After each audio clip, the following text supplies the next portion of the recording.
The dramatic breakdown of Rick Harrison and Austin Chumlee Russell in a jam-packed federal courtroom marked the heartbreaking finale of one of reality television's most unexpected legal downfalls.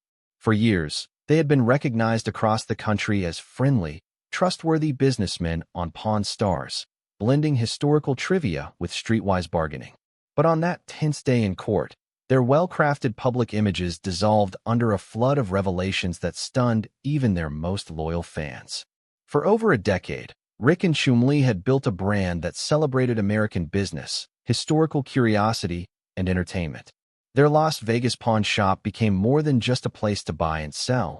It was a cultural icon. The show attracted millions with its combination of storytelling, artifact discovery, and personal connections. Yet behind the scenes, federal investigators uncovered a shadowy side to their success. One they claimed involved nearly $16 million funneled through a complex web of shell corporations over several years. The initial accusations seemed too bizarre to be real. How could two of reality TV's most recognizable figures be involved in financial misconduct on such a scale? But early suspicion gave way to cold, undeniable evidence. Testimonies, documents, and forensic audits painted a picture of a sophisticated operation designed to obscure assets and avoid taxes. Despite their legal team's insistence that they were victims of poor financial advice, the facts told a different story. Detailed bank records, internal communications, and secret memos revealed deliberate intent and consistent patterns of deception.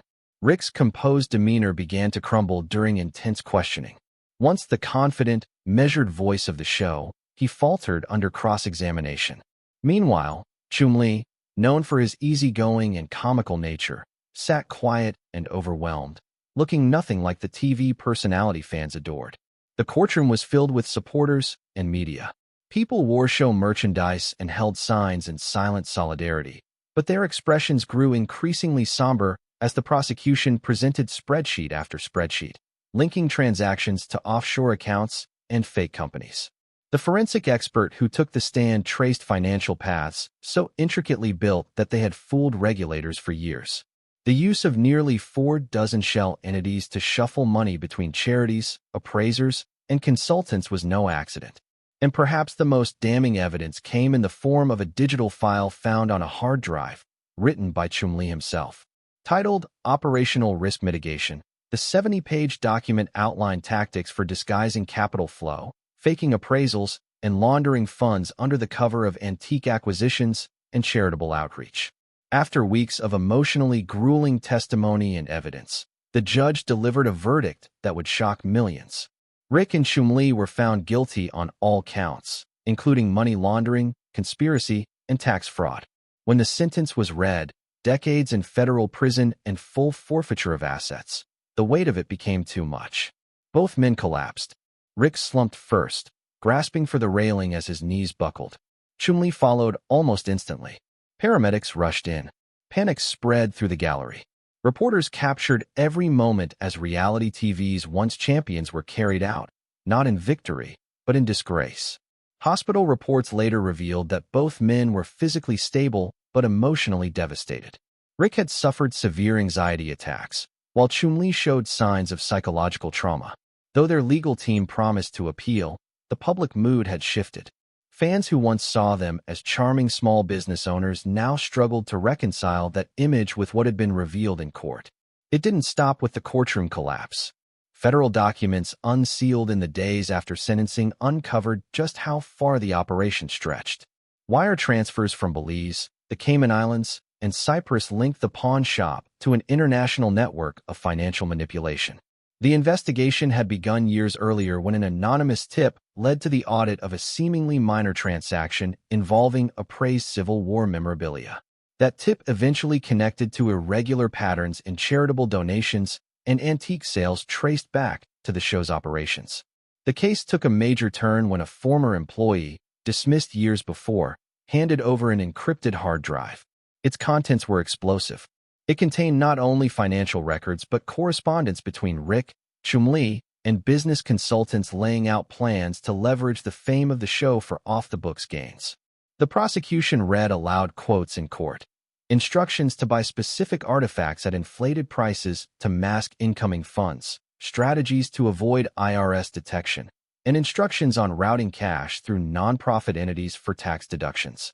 As the illusion crumbled, it became clear that even parts of the TV show had been fabricated to support this hidden network. Some of the customers were actors brought in to stage transactions. The show's famous on-camera deals were occasionally covers for laundering operations, hiding large cash movements behind seemingly innocuous pawn deals. The blending of television fiction and real-world crime shocked industry experts. The consequences were swift and far-reaching. History Channel removed Pawn Stars from its lineup. Streaming platforms pulled episodes. A statement from the network said they were deeply disturbed by the events and would reevaluate all unscripted programming. Merchandise was pulled from shelves, museum exhibits were quietly closed, and even tour companies in Las Vegas that capitalized on the show's popularity saw bookings vanish overnight. The Gold and Silver Pawn Shop, the iconic setting for the show, was shut down by federal order. Its doors now bore official government notices and a message from the owners thanking fans for the years of support. The economic ripple effect throughout Las Vegas was immediate. Nearby businesses that had thrived on tourism driven by the show experienced massive losses. Some restaurants and souvenir shops closed. Others tried to rebrand and distance themselves. The scandal had not only brought down individuals, but shook the foundation of a tourism ecosystem. Inside the entertainment world, production companies and networks faced growing pressure to increase oversight. Critics pointed to Pawn Stars as a cautionary tale about what happens when fame, unchecked ego, and lax corporate accountability intersect. Media watchdogs accused executives of prioritizing ratings over ethics. Some insiders admitted that concerns had been raised during filming about the authenticity of the show's financial elements, but they were ignored to preserve the show's success. Back at the courthouse, additional indictments began to roll out. Secondary players, lawyers, accountants, and consultants who had facilitated or ignored irregularities were arrested or subpoenaed. Some were offered reduced sentences in exchange for cooperation. The federal investigation continued, reaching deeper into business partnerships and licensing deals that had kept the brand afloat. Public reaction remained mixed. Many fans felt betrayed. Online, debates flared. Some defended the pair, saying they had been set up or misunderstood, while others demanded justice and applauded the court for holding celebrities accountable. Hashtags emerged. Supporters launched petitions. But legal analysts made it clear the case had been airtight. The evidence, the planning, the years of hidden documents. This wasn't a misunderstanding. It was a scheme. One of the few people close to the show to speak publicly was Rick's son, Corey. In a carefully worded statement, he expressed sadness at the verdict but emphasized his own distance from the activities revealed in court. He insisted he had always followed the law and wished to move forward without being judged by his father's actions. His message, however, couldn't reverse the damage done to the family's legacy. Inside prison, Rick Harrison reportedly spends his long, monotonous days writing what he insists will be a no-holds-barred tell-all memoir. It is said to chronicle not only his rise to television stardom, but also the behind-the-scenes machinations that led to his catastrophic fall from grace. Fellow inmates and guards alike have witnessed him hunched over a cheap spiral-bound notebook in the prison library or his shared cell, scribbling furiously as if trying to rewrite history before it completely slips away from him. In whispered conversations, he's allegedly confided in others that this memoir will set the record straight, a phrase that suggests defiance more than regret. Some prison staff speculate that he's still clinging to the hope that the public will one day see him not as a criminal, but as a misunderstood victim of bad advice, betrayal, and systemic bias. Whether the book ever makes it to publication, or if it will only serve as a legal artifact in future proceedings, remains uncertain. Chumlee, on the other hand, has had an entirely different prison experience. Far removed from the upbeat, funny persona he portrayed on camera, his current reality is defined by emotional struggle and deep psychological distress. Reports from inside the correctional facility suggest that Chumlee is under continuous medical supervision due to persistent bouts of depression and anxiety. The contrast between his public image and his current condition couldn't be starker. Once a fan favorite for his humor and innocence, Chumlee now spends most days in isolation, reportedly unresponsive during therapy sessions and distant even with medical staff.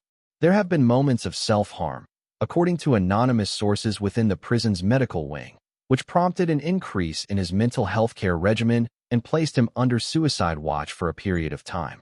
The same man who used to joke about historical trivia and negotiate pawn deals with enthusiasm is now a hollow, broken figure, crushed by the weight of public shame and internal guilt. Both Rick and Chumlee have filed appeals in an effort to overturn or reduce their sentences, but optimism is in short supply. Legal analysts reviewing the case have largely dismissed their chances. The evidence presented during the trial was both extensive and damning. There were years of financial records, encrypted files, secret offshore accounts, and internal communications that painted a picture not of accidental missteps, but of a calculated and deliberate criminal enterprise. Even their appeals, according to insiders familiar with the documents, failed to introduce any new exculpatory evidence. They are, by most standards, perfunctory legal motions aimed more at buying time than at delivering redemption. Outside the prison walls, the pawn empire they once ruled has effectively crumbled into dust. The famous gold and silver pawn shop, once a symbol of Las Vegas' quirky charm and televised success, now stands shuttered. Its windows boarded up, its inventory seized, and its future uncertain. The building, once bustling with fans, tourists, and eager sellers, is now a ghost of its former self, bearing silent testimony to a legacy wiped away. Once worth millions in branding, merchandise, and syndication rights, the Pawn Stars franchise has been scrubbed from television lineups and digital platforms alike. Network executives refuse to speak on the record about the case, but internal leaks suggest a massive fallout among staff, producers, and investors who once rode the wave of the show's international success. The fame that Rick and Chumlee once basked in has become little more than a fading shadow. Where once they were hailed as pop culture figures, guests at conventions, and the faces of family-friendly entertainment, now their names evoke whispers, scandal, and disgrace. Public perception has shifted irreversibly. Former fans now grapple with feelings of betrayal, disappointment, and confusion. Online forums, once buzzing with discussions about rare finds and episode trivia, are filled with debates about justice, ethics, and greed. Their legacy, built painstakingly over years on camera, has been undone in a matter of months. The lessons Rick and Chumlee once imparted to their audience about the value of history, the importance of negotiation, and the entrepreneurial spirit of American small business, now ring hollow. These ideals, which had once inspired countless viewers to learn, explore, and engage with the past, have been drowned beneath a tidal wave of fraud, manipulation, and collapse. What they built was not just a business or a show, it was a brand of trust. And once that trust was broken, there was nothing left to salvage. The story of Rick and Chumlee is no longer one of entertainment or education. It is a cautionary tale, one that warns of the dangers of unchecked ambition, moral compromise, and the illusion of invincibility. The story of Pawn Stars is no longer about discovery or nostalgia. It's become a case study, an example of how celebrity can shield wrongdoing, how fame can be twisted into protection, and how justice, though slow, can still strike with force. What started as a humble show about pawning relics turned into a real-life tragedy about deception and the cost of hiding behind charm. In the end, Rick Harrison and Chumlee didn't just lose a business. They lost the trust of millions. Their names are now associated not with family values or history, but with betrayal, crime, and downfall. Their rise was dazzling. Their fall, devastating. The saga serves as a powerful warning. When success becomes more important than integrity, collapse isn't just possible, it's inevitable.